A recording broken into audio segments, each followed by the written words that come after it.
매스컴에서는 23만이라 그러니 자기들도 그렇게 하면서 좀 스스로가 조금 부끄러웠을 거예요.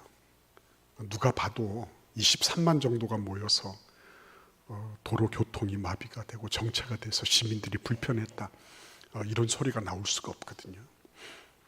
그래서 AI가 그 분석을 해보니까 210만 명 모였다고 이렇게 나와 있어요.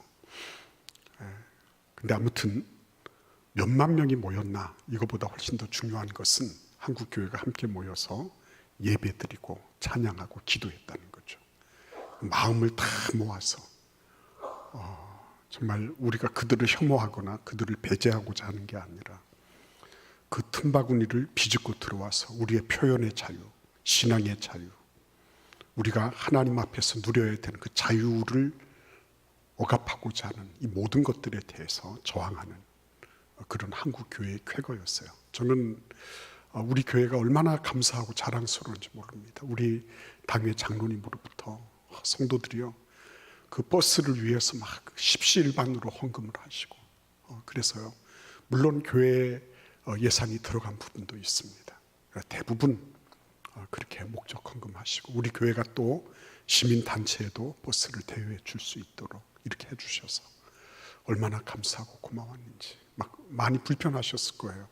들어간 거는 잘 들어갔는데, 여의도 광장까지, 여의도까지는 잘 들어가셨는데 나올 때 그렇게 힘들었죠. 그래서 막 밥도 못 드시고 막 그렇게 밤 9시 10시 돼서 도착하시고, 그 다음 날 또 일과를 치르기에 참 쉽지 않았을 텐데, 그래도 우리 모든 성도님들이 정말 기쁨과 감사함으로 잘 다녀오신 거, 하나님 앞에 제가 얼마나 감사했는지 모릅니다. 오늘 우리 같이 한번 인사를 좀 나누겠습니다. 참 잘 오셨습니다. 고맙습니다. 우리 하나님께서 여러분들 정말 은혜 주실 거예요. 그리고 그날 또 나는 못 갔는데 이런 분 계실 거예요. 아마 유튜브로 혹은 기도로 함께 하셨을 텐데, 여러분들 그 기도와 참여가 너무너무 소중했어요. 저는 다 너무 아주 마음이 후련하고 감사하더라고요.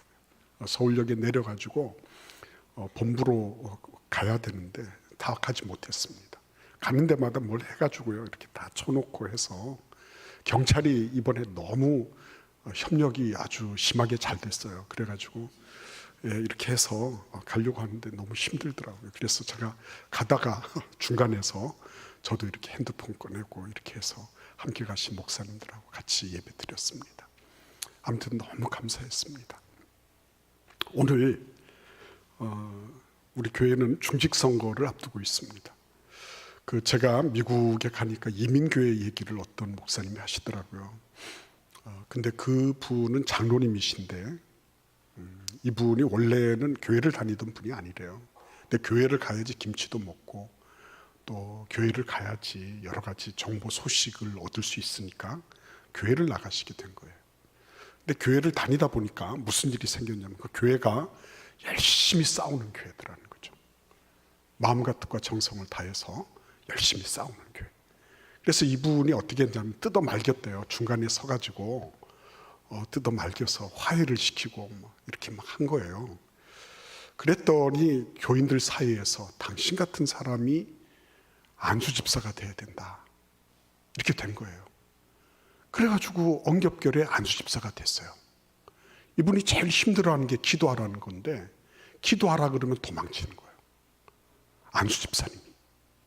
기도하라 그러면 벌써 사라지고 없어. 눈 감고 있으면 없어졌어요.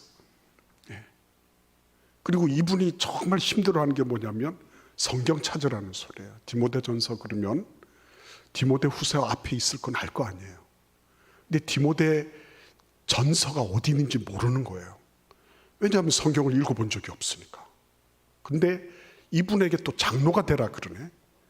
당신 같은 안수 집사님이 꼭 장로님이 돼야지 우리 교회가 안 싸운다고. 그래서 아니라고 했는데 장로가 덜컥 돼버린 거예요. 큰일 난 겁니다. 그래가지고 이분이 기도를 해야 되는데, 기도가 제일 힘들다 그랬잖아요. 밥 기도는 어떻게 할 수 있는데 기도가 제일 힘드니까 목사님한테, 목사님 내가 이렇게 된 건 목사님 책임이에요. 내가 기도할 때마다 목사님 기도문 적어주세요. 이렇게 하는 거예요. 그래가지고 목사님 일에 또 하나 더 늘은 거 아닙니까? 예. 그래서 장로가 돼가지고 하는데 자기는 그냥 이사라도 가고 싶은 거예요. 그러니 여러분, 그런 분이 장로가 됐으니 어떻게 하면 좋아요? 예. 제가 지금 우리 충청도 고유의 방언이 나오려고 그래요. 어쩌면 좋아요. 그래. 예? 어쩌면 좋아요. 그러니까 여러분, 참 이런 그 교회 안에서의 이런 관계라든지 이런 부분들이 잘 정립이 안 되면 그 장로님은 두고두고 후회한다는 거죠. 내가 왜 하필 그 교회를 가서 그냥 싸움박질하도록 내버려 두지, 내가 왜 그거 뜯어 말긴다고 했나. 그리고 안수 집사 됐을 때 빨리 도망을 가야지, 왜 장로가 되도록 그리고 미적거리고 있었나. 장로가 됐으면 그러면 좀 어떻게 해야 될 텐데 내가 이제는 옴짝달싹하지 못하고 이 모양이 됐나. 늘 후회하는 거죠. 그러니 여러분, 그런 장로가 계신 교회가 어떻게 기쁨이 넘치고 감사가 넘치는 그런 곳이 될 수 있겠어요. 예.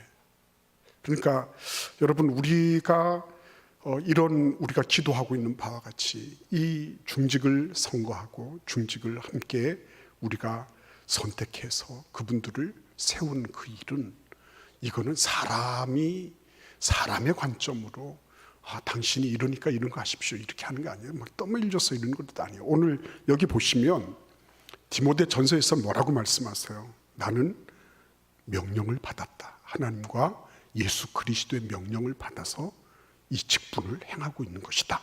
이렇게 얘기하고 있는 거예요. 근데 여러분, 명령을 받아서 이 직분을 행하고 있습니다. 이렇게 얘기하면 도대체 그 명령이 뭔가 하는 거죠. 명령이 뭐겠습니까? 예. 가만히 살펴보면요, 이 명령이라고 해서 다 좋은 건 아니잖아요. 예. 그렇죠. 저도 군에 가서 까라면 까 이런 소리를 너무 많이 들었어요. 알고 보니까 그렇게 바람직한 내용은 아닌 것 같아요. 까라면 까. 이게 나중에 집에 가셔서 남편에게 물어보세요. 까라면 까가 뭔지. 예. 근데 그런 소리를 들으면서 부당한 것이라 할지라도 하라 그러면 해. 예. 이런 내용이거든요. 예. 근데 그거를 안 할 수 있으면 안 하잖아요. 그렇죠? 안 할 수 있으면 안 하는 겁니다. 내가 회피하거나 거부할 수 있으면 거부하면 되는 건데 그게 쉽지 않잖아요. 인간 사는 것이. 그죠? 예. 그러니까 지구상의 어느 누구도 명령받고 지시받고 이러면서 통제받으면서 살아가는 게 좋습니다. 이런 사람은 별로 없어요. 예. 별로 없는 겁니다. 그런데 문제는 어디 있어요? 그럼에도 불구하고 받아야 할 명령이 있는 거예요. 내 생각은 달라요. 내 감정은 따르지 않습니다. 그러나 명령은 받아야 되는 거죠. 예. 2007년도에 캄보디아에서 큰 비행기 사고가 있었어요. 추락사고. 이 비행기가 시엠립에서 시아누쿠빌까지 가는데 정상적인 상황이라면 1200m 고도를 날아야 되는 지점에 왔어요. 근데 이 비행기가 600m 고도를 나르고 있는 겁니다. 그래서 시아누쿠빌에 있는 공항 관제탑에서 너무 낮게 날고 있다, 경고를 했어요. 빨리 고도를 올려라. 그랬는데 그 조종사가 뭐라 그랬냐면요, 내가 이 지역을 잘 알고 있다, 입 다물고 가만히 있어라, 이렇게 한 거예요. 아니나 다를까 2분 뒤에 비행기의 교신이 끊어지고 불과 도착 예정 시간 10분을 남겨놓고 이 비행기는 캄푸주크 복고산으로 추락해서 떨어져 버리고 말았다고 하는 것입니다. 현지에서 조사를 해보니까요, 조종사가 폭풍과 비구름을 피하려고 관제탑의 명령을 무시하고 항공 경로를 이탈했다. 이게 최종 조사 결과인 것입니다. 지켜야 되는데 지키지 않는 거, 이거 문제잖아요. 그렇죠? 내가 잘 알아요. 내가 모든 것에 대해서 빤하게 다 보고 있기 때문에 내가 잘 안다. 자기 결정권 아니겠습니까? 내가 결정하는데 누가 뭐라 그러냐. 그런 것 아니겠어요? 근데 성경에도 보면 이런 일들이, 자기 결정권 운운하는 이런 일들이 자기 혼자만의 희생으로 끝나지 않는 거죠. 요나를 보시기를 바랍니다. 니느웨로 가라 하신 그 말씀에 대해서 이게 감정이 안 받아줬죠. 인생이라는 게 참 감정적인 존재입니다. 니느웨라고 하는 적성 국가에 대해서 가고 싶지 않았던 거죠. 그래서 다시스 행을 택했습니다. 그리고 어떤 그 한 순간, 그 순간은 매우 그 여행을 즐겼죠. 배 밑창에 들어가서 잠을 잘 수 있을 정도로. 그런데 여러분, 결과는 어땠죠? 폭풍우를 만나고, 그리고 그 배에 탄 거의 모든 사람들의 인명과 재산에 치명적인 피해를 입게 했죠, 요나가. 그리고 자신도 물고기의 밥이 돼버리고 말았죠. 그러니까 여러분, 이게 지켜야 할 명령, 그렇지 않아도 되는 명령, 이런 명령들을 잘 구분할 줄 아는 것은 대단히 중요한 일이라는 거죠. 혼자만의 문제가 아니라 공동체의 문제고요. 자기만의 문제가 아니라 이것이 주변 많은 사람들에게 큰 영향력을 끼칠 수 있다고 하는 것을 아는 것이 필요한 겁니다. 그런데 여러분, 참 기가 막힌 일이 있죠. 그러면 사도 바울이 처음부터 그냥 하나님 알겠습니다, 그리고 고분고분하게 순종을 잘할 수 있었을까요? 천만의 말씀이죠. 성경 한번 읽어보면 알잖아요. 이 바울이라고 하는 이분은 이 명령을 받기에는 너무 괜찮은 사람이었거든요. 너무 괜찮은 사람. 빌립보서 3장 4절 이하에 보면은 그런 자신의 출신에 대해서 이렇게 말하고 있어요. 나도 육체를 신뢰할 만하며 만일 누구든지 다른 이가 육체를 신뢰할 것이 있는 줄로 생각하면 나는 더욱 그러하리니 내가 8일 만에 할례를 받고 이스라엘 족속이요 베냐민 지파요 히브리인 중에 히브리인이요 율법으로는 바리새인이요 열심으로는 교회를 박해하고 율법의 의로는 흠이 없는 자다 그랬습니다. 한마디로 뭐죠? 뼈대 있는 집안에서 나온 말 그대로 괜찮은 존재라는 거죠. 예수님은 어떤 분이었죠? 아니, 나사렛에서 무슨 선한 것이 나와, 이렇게 얘기할 정도로 나사렛은 이방인 지역이었단 말이에요. 만약에 로마 시민권까지 가지고 있었던 바울을 다이아몬드 수저라고 그러면 예수님은 수저 자체가 있는지 없는지 불분명한, 요즘 얘기를 할 것 같으면 듣보잡, 듣지도 보지도 못한 그런 사람. 그러니까 이방인이라는 말은 잡것이라는 뜻이거든요. 잡것. 이것저것 혼합되어 있다는 거거든요. 듣보잡이 맞는 거예요. 나사렛이라고 하는 이방 지역에서 나온 그 사람을 어떻게 신뢰할 수 있느냐는 거 아니에요. 그 정도로 당시의 사회적인 그 편견, 사회적으로 그 예수님의 출신 지역을 보는 눈들은 곱지 못했어요. 예수님이 로마 시민권이 있었나요? 예수님이 이렇게 바리새인 중에 바리새인이고 정통 혈통을 자랑하시고 이런 걸 보신 적이 있나요? 본 적이 없거든요. 그러니까 애초부터 예수님을 이렇게 보면 사도 바울은 저 밑에 놓고 보는 그런 존재였단 말이죠. 힌두교에서 얘기하는 것처럼 브라만이라고 하는 최고 사제 계급이 있고 크샤트리아가 있고 바이샤가 있고 수드라가 있잖아요. 크샤트리아라고 하는 기사 계급들 정치하면서 이 브라만이라고 하는 이 신정 체제가 굳어질 수 있도록 돕는, 그리고 바이샤라고 하는 그 생산 계층이 있죠. 이들은 평민들이에요. 상인들. 그리고 여러 가지 일들을 하는 사람들, 사회의 생산을 감당하는 사람들, 그 밑에서 그것을 돕는 노예 계급들, 수드라가 있었죠. 근데 여러분, 브라만 정도가 되면 수드라하고는 말을 안 썼죠. 불가촉 천민이 있습니다. 이 4개의 계급에도 들어가지 못하는 불가촉 천민이 있죠. 예.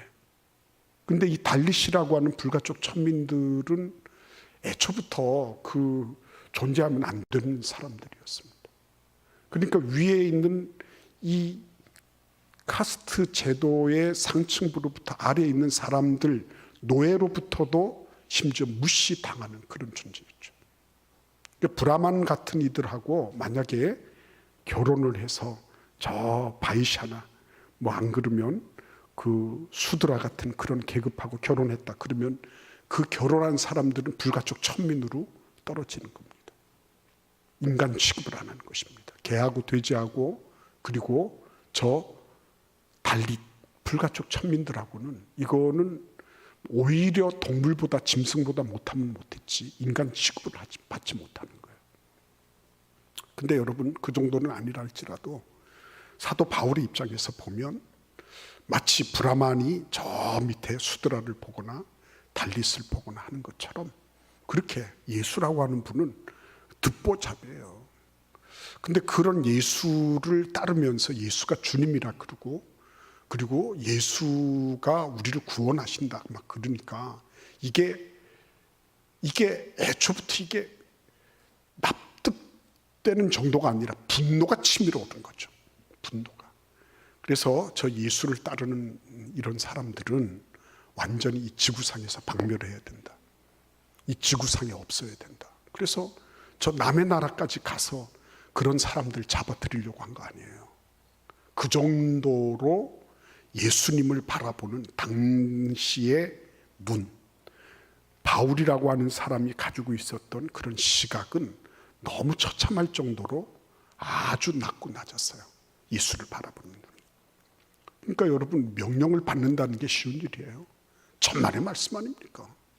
어떻게 나보다 못한 사람인데 나하고는 관련이 없는 정도가 아니라 저 밑에 어디에서 굴러야 되는 사람이 지금 주님이 되고 뭐 무슨 뭐 구원자가 되고 뭐 메시아라 그러니까 말도 안 되는 소리 아니겠어요? 그렇지 않습니까, 여러분? 그러니까 이게 참 기가 막힌 노릇인 거죠. 어떻게 명령을 받게 됐을까 하는 것입니다. 이 명령. 여러분,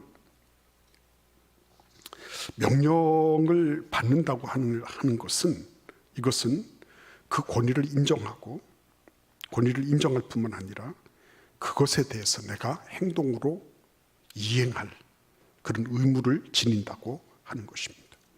납득이 되든지 아니 되든지. 납득이 되든지 아니 되든지. 그런데 참 중요한 거는요. 오늘 이 성경 말씀을 통해 가지고 아주 분명한 한 가지를 우리는 보게 되는 겁니다. 이 명령을 받은 사람과 그렇지 않은 사람의 차이가 뭘까? 오늘 1절 말씀을 같이 읽어보도록 하겠습니다. 우리 구주 하나님과 우리의 소망이신 예수 그리스도의 명령을 따라 그리스도 예수의 사도된 바울은 명령을 받은 사람은요 하나님과 예수님에 대한 인식이 다르다는 것을 알 수 있어요. 하나님은 어떤 분이라고요? 구주 하나님, 큐리오스라 그랬어요. 큐리오스. 이거는 당시의 그리스 로마 신화 거기에 나타나는 신들이나 안 그러면 황제가 자기를 신격화하기 위해서 붙인 이름이었어요. 근데 이 큐리오스라고 하는 말을 하나님께 붙여드린 겁니다. 이 얘기는 뭐죠? 하나님만이 나의 진정한 큐리오스라는 거예요. 이게 확실한 거예요.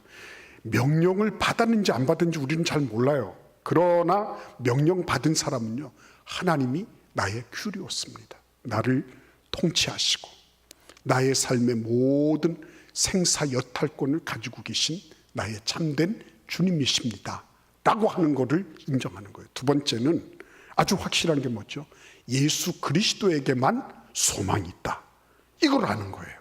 명령 받은 사람은요 예수 그리스도가 유일한 소망이시다는 거죠. 모든 황제들, 모든 신화적인 존재들 많이 있지만 그 사람들은 이 세상까지가 끝이에요. 이 세상까지 사는 것으로 그들의 모든 소망은 다 끝나는 거예요. 그러나 예수 그리스도는 부활하셔서 영원한 소망을 주신다는 것을 알게 된 거예요. 이 세상의 소망이 아무리 값지다 할지라도 그것은 한계가 있는 것입니다. 유효기간이 있는 거예요. 그런데 예수 그리스도의 명령을 받은 사람들은 이 소망이 영구 불변할 뿐만 아니라 영원하다는 것, 이거를 깊이 체득하고 있는 거죠. 예수 그리스도만 유일한 소망 되신다. 예수 그리스도만 나의 모든 것들을 걸만한 소망의 닻이 되신다. 이거를 확실하게 한 거죠. 그래서 다른 거예요. 그러니까 이러한 소망을, 이러한 구원자 되신 하나님을 그가 어떻게 만났을까 하는 것입니다. 여러분, 사도 바울이라 그랬잖아요. 사도라고 하는 말은 무슨 말입니까? 사도라고 하는 말은 보내심을 입었다는 거예요. 누구로부터? 예수 그리스도로부터 보내심을 입어서 어떻게 한 거죠? 보내심을 입어서 가라는 명령을 받은 사람들인 거예요. 그래서 사도 바울이라고 얘기하는 거예요. 사도 요한, 사도 베드로 이렇게 할 때는요, 사도라는 말은 그냥 막 붙이는 게 아니라 보내심을 입어서 존재하는 사람, 그 명령을 받들어서 보내어진 존재라고 하는 그런 뜻을 가지고 있는 거예요. 근데 어떻게 그것이 가능해졌을까요? 여러분, 그게 어떻게 가능해졌어요? 물론 우리는 그걸 알고 있습니다. 다메섹 가던 길에 예수 믿는 사람 다 박멸하려고 다메섹까지 가는 그런 길목에서 예수님을 만나버린 것 아닙니까? 근데 그 예수님이 십자가에 달려서 죽은 줄 알았는데 부활하셔서 자기 눈앞에 나타난 거 아니에요. 그래서 그걸 보면서 이 바울이라고 하는 사람이 그동안에 자기의 모든 생을 확 다 뒤집어 엎어버리는 거죠. 내가 지금까지 보았던, 생각했던, 그리고 들었던 예수 그리스도에 대한 모든 생각을 확 다 뒤집어 엎어버린 거죠. 그렇게 될 수밖에 없었던 것이죠. 그러니까 여러분, 이런 것들을 생각을 해보면 내가 지금 뭘 해서 이게 아닌 거예요. 이 바울이라고 하는 사람이 갈라디아서 1장 15절에서 이렇게 말하고 있습니다.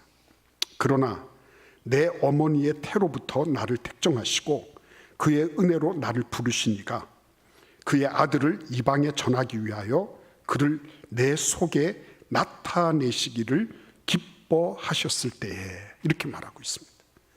내 어머니의 때로부터 나를 택정하신 거예요. 이 바울이라고 하는 사람이 예수를 만난 것은 다메섹으로 가던 그 길목이었습니다. 그런데 그 이전에 하나님이 벌써 나를 알고 계신 거죠. 이 자리에 왜 여러분들이 알고 여기에 계신 줄 아십니까? 그래요. 누구누구가 가자 그래서 뭐 친구가, 그죠? 직장 동료가 뭐 이럴 수 있어요. 그런데 그것은 나타나 있는 거죠. 그 이전에 뭐가 있었습니까? 나는 아직 하나님도 몰라, 예수님도 몰라, 나는 내가 어디로 뭐 어떻게 될지 아무것도 몰라요. 근데 어머니 뱃속에서부터 나를 택정하신 하나님이 나를 선택해 주신 것이 그 친구든지 이웃집 아줌마든지 아니면은 직장 어떤 동료든지 그런 거죠. 그러니까 이 바울이라고 하는 사람이 예수를 만나게 된 것은 자기 자신의 선택에 의한 것이 아니라 하나님의 선택에 의한 것이었다는 거죠. 하나님의 선택이었다. 그러니까 이 자리에 계시다고 하는 것은 단순하게 내가 어느 교회가 뭐 어떻게, 맞아요. 그러나 그보다 훨씬 더 중요한 건 뭐죠? 하나님이 나를 선택하신 그 결과로 내가 여기에 존재하고 있는 것이다. 이게 분명해지는 거죠. 그리고 그 부분에서 내가 그분의 선택을 받았다면 그 다음엔 뭐가 있는 거죠? 명령을 주시잖아요. 명령을, 사명이라 그랬잖아요. 사명을 받았을 때 그것은 하나님이 나를 하나님이 누구신지, 그분이 나를 구원하실 유일한 하나님이시고 예수 그리스도가 누구신지, 그분이 나에게 불멸의 영원한 소망을 주시는 유일한 분이시다. 이거를 깨닫고 그거를 인식하고 그것을 받아들인 거죠. 그래서 여러분, 명령을 받았다고 하는 거는 단순하게 무슨 말을 듣고 예, 뭐 하겠습니다, 이런 정도가 아니라 이 모든 것들, 하나님과 예수 그리스도, 그분에 대해서 전적으로 그것을 받아들였다는 거죠. 예. 근데 여러분, 이렇게 해서 그러면은 해피엔딩으로 다 끝나면 좋지 않았겠어요? 근데 그렇지 않아요. 그 명령을 이해하려고 하니까 하나님이 구원자가 되시고 예수님이 우리의 유일한 소망이 되십니다 라고 하는 얘기를 하려고 하니까 이게 만만치 않은 일이 벌어진 겁니다. 어떤 일이 벌어졌을까요? 고린도후서 11장 23절 이하를 보시면 이렇게 말씀하고 있어요. 그들이 그리스도의 일꾼이나 정신없는 말을 하거니와 나는 더욱 그러하도다. 내가 수고를 넘치도록 하고 옥에 갇히기도 더 많이 하고 매도 수없이 많고 여러 번 죽을 뻔하였으나 유대인들에게 40에서 하나 감한매를 5번 맞았으며 3번 태장으로 맞고 1번 돌로 맞고 3번 파선하고 일주야를 깊은 바다에서 지냈으며 여러 번 여행하면서 강의 위험과 강도의 위험과 동족의 위험과 이방인의 위험과 신의 위험과 광야의 위험과 바다의 위험과 거짓 형제 중에 위험을 당하고 또 수고하며 애쓰고 여러 번 자지 못하고 줄이며 목마르고 여러 번 굶고 춥고 헐벗었노라. 이렇게 얘기하는 겁니다. 여러분, 이게 납득이 되십니까?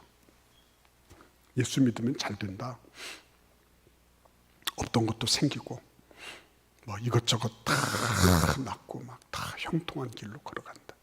맞아요. 맞습니다. 그 얘기가. 그리고 실제적으로 하나님께서 우리의 길을 그렇게 인도하십니다. 그러나 그것만 있는 것은 아닙니다. 예수 그리스도를 믿고 섬기면서 무슨 일이 일어나는 게, 이런 일들이 일어나는 겁니다. 이게 자랑스러운 일일까요, 여러분? 아, 나 예수 믿다가 헐벗고 굶주리고 추위에 떨고 그리고 이리저리 도망치고 직살나게 맞고 바다에서 표류하고 강에서 헤엄쳐서 겨우겨우 살아나고 이방인들한테 당하는 거는 그렇다 치고 동족들한테도 인정받지 못하고 나 그렇게 해서 살고 왔어. 이렇게 얘기하면 여러분, 그 얘기 듣고 나도 그 길을 가겠습니다, 이렇게 하겠어요? 그러니까 명령이에요, 여러분. 그러니까 힘들고 어려워요. 그런데 그 일을 감당하라고 하나님께서 명령하신 거예요. 네가 선택하라가 아니라 명령하신 거예요. 너 그 일을 감당해야 돼. 힘들고 어렵지만 네가 그 길을 걸어야 돼. 이렇게 하신 거죠. 여러분, 이 길을 걸으면서 무슨 일이 있었죠? 여러분 잘 아시잖아요. 사도 바울이 이 명령을 지키고 그 명령 따라 살면서 이런저런 많은 고난과 핍박을 당했음에도 불구하고 그가 한 일은 뭐죠? 사람을 살린 거잖아요. 사람 살린 거. 네? 사람 살린 거 아닙니까? 지금 당장에 디모데부터 시작을 해서요. 수많은 사람들에게 그리스도 예수가 유일한 소망이시고 하나님이 진짜 구원자가 되신다. 이 세상에 좀 먹고 좀 괜찮게 살고가 중요한 목표가 아니라 하나님이 진짜 우리의 구원자가 되신다. 이 얘기 하려고요. 이 얘기 하려고. 그래서 수많은 사람들을 살린 거예요. 자기가 이런저런 고통과 아픔을 경험하지만 그럼에도 불구하고 수많은 사람들을 살려낸 거예요. 이번에 제가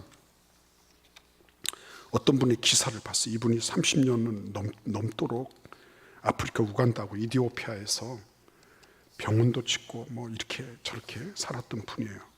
근데 이분 인터뷰를 제가 읽으면서 그 기자가 이렇게 묻거든요. 가난이 행복할 수 있습니까? 이렇게 물었어요. 그랬더니 하는 말이 저는 가난은 불행이라고 생각하지 않습니다. 오히려 나를 겸손하게 만들고 주변 사람을 이해할 수 있게 해준다고 생각합니다. 그래서 가난이 행복일 수 있는 거라고 생각합니다. 선의로 아프리카에 와도 오래 못 버티는 분이 많은데 대부분 부유하게 살면서 착한 마음을 가진 경우예요. 그런데 저는 제가 흙수저라서 감사합니다. 그래서 이리저리 맞고 터지고 저 밑바닥에서 막 굴리고 이런 일들을 사도 바울은 어쩌면 자초했죠. 근데 그런 흙수저의 기질을 가지고 있으니까 하나하나가 감사한 거죠. 그러면서 무슨 얘기를 하냐면 한국에 와서 정말 큰 기쁨이 되는 게 뭐가 있냐 이렇게 물었습니다. 그랬더니 하는 말이 스위치를 올리면 전등이 켜지고 꼭지를 틀면 수돗물이 나올 때 얼굴에 웃음꽃이 핍니다. 풍요가 사람들에게 감사하는 마음을 앗아가는 것 같아요. 그랬어요. 그러면서 이분이 의대를 다니면서 하나님께 서원하고 기도하면서 코이카 파견으로 가신 분이거든요. 근데 가장 기억에 남는 순간을 얘기하라 그러니까 이렇게 말합니다. 큰딸이 뇌수막염으로 생사를 오갈 때 전기도 없이 모기장 안에 촛불을 켜고 돌보던 장면이라는 거죠. 손을 쓸 수 있는 게 없는 거예요. 손 쓸 방도가 없으니까 괴로웠다. 할 수 있는 건 기도뿐이었다. 그리고 많이 울었다고 했어요. 그러면서 교훈을 얻었다고 했습니다. 어떤 교훈을 얻었냐 그러니까 이런 얘기해요. 물에 빠져야 공기의 소중함을 알듯이 아이들이 하는 가장 큰 효도는 건강하게 살아있는 것이구나. 살아있기만 해도 감사한 일이구나. 그거 교훈으로 얻었다는 거죠. 저는 이분을 영웅하거나 그런 게 아닙니다. 그냥 소탈하게 자기의 생을 돌아보면서 내가 얼마나 감사한 가운데 있는가, 얼마나 괜찮은 상황이 있는가. 그러면서 제가 제일 부러운 부분이 이 부분이었어요. 자녀들은 아프리카에서 보낸 시간을 어떻게 기억하고 있습니까? 그랬을 때 그 자녀들이 이렇게 생각한다는 거예요. 부정부패가 심하고 약속을 안 지키는 사람이 많지만 불편하거나 열악한 조건에서 어려움을 극복해 본 경험을 소중히 여기는 것 같아요. 가지지 않은 것에서 자유롭고요. 큰딸은 박사과정을 마치면 아프리카로 돌아가 일하고 싶어 합니다. 저는 그렇죠, 여러분. 운동선수 가운데도요. 그 대단한 업적을 쌓은 운동선수도 내 자식에게는 이거 시키고 싶지 않다 그런 분들이 많거든요. 근데 이분은 내 자식이 아프리카로 돌아오는 거, 불편하고 열악한 조건에서 어려움을 극복해 본 경험들을 다시 아프리카로 돌아와서 그 일을 감당하는 것에 대해서 그는 받아들이고 있고요. 그런 부분을 담담하게 수레하고 있었습니다. 너무 멋진 사람 아니에요. 그렇죠? 그래서 저는 이런 멋진 분이 그리스도인이구나. 자기가 서원을 하고요. 아프리카에 가서 자신하고 같이 섬길 수 있는 배우자를 찾았대요. 자기 교회 안에 있는 자매를 찾았대요. 그래서 자기는 의사하고 그 자매는 약사하기 위해서 약대를 갔다 옵니다. 결국 장롱 면허가 됐지만은 그렇게 해서 간 거예요. 그리고 여지껏 그 일을 감당한 것입니다. 너무 멋있었어요. 근데 이런 멋진 모습들이 디모데가 보는 바울의 모습이 아니었을까? 멋진 거죠. 상황과 형편과 사람들의 어떤 인정과 인간들이 이렇게 막 추워주거나 낮추거나 하는 것에 끄떡하지 않고 그 믿음의 길을 쭉 걸어갈 수 있는 그런 모습을 보면서 야, 디모데가 너무너무 감동받았겠다. 제가 참 좋아하는 시인데 만해 한용운의 자유라고 하는 시입니다. 남들은 자유를 사랑한다지만은 나는 복종을 좋아하여요. 자유를 모르는 것은 아니지만 당신에게는 복종만 하고 싶어요. 복종하고 싶은데 복종하는 것은 아름다운 자유보다 달콤합니다. 그것이 나의 행복입니다. 그렇죠? 명령을 받는 걸 좋아하는 사람 없습니다. 그러나 내가 그분이 나를 사랑하시고 내가 그분 사랑하기 때문에 그분의 명령을 내가 받고 싶어요. 그분의 지시를 내가 따라가며 내가 그것을 받고 싶어요. 그래서 힘들고 어려운 일이 있고, 그리고 사람들이 이런저런 소리를 하고 미쳤다, 저놈 잡아라, 이런 것도 넉넉히 감당할 수 있는 사람. 멋진 사람. 그렇죠? 그래서 명령을 받는 분들은 꼭 뭐가 있죠? 열매가 있어요. 저는 지금 옆에 누가 있죠? 디모데가 있잖아요. 저는 어떤 꿈이 있냐면, 꿈이 아니에요. 저는 그렇게 기도합니다. 여러분들 한 분 한 분 옆에 여러분들이 살아가는 것 때문에 감동받은 그런 사람들이 누군가가 있는 거. 내 옆에 좌우에, 그죠? 그런 분들이 한 사람이라도 따라 붙는다면 여러분들은 결코 후회하지 않을 거예요. 명령받은 사람들의 특징입니다. 오늘 저도 여러분도 명령을 받고 있는 것입니다. 어떻게 해서 사람들이 인기 투표해가지고 내가 보기에 좋은 대로, 그거는 세상 사람들도 다 하는 거죠. 그러나 하나님 보실 때 합당한 모습으로, 내가 하나님의 관점으로 나는 우리 교회의 일꾼을 선택하겠습니다. 멋진 생각이잖아요. 그런 생각이. 그죠? 나한테 잘해줘서가 아니라 이분이 세워지면, 그러면 참 아름답게 귀한 모델이 될 수 있겠다. 우리 주님 앞에 다른 분들이 못하다 그런 게 아니에요. 다른 분들이 선택되지 않았으므로 그분들이 열등하다 이런 게 아니에요.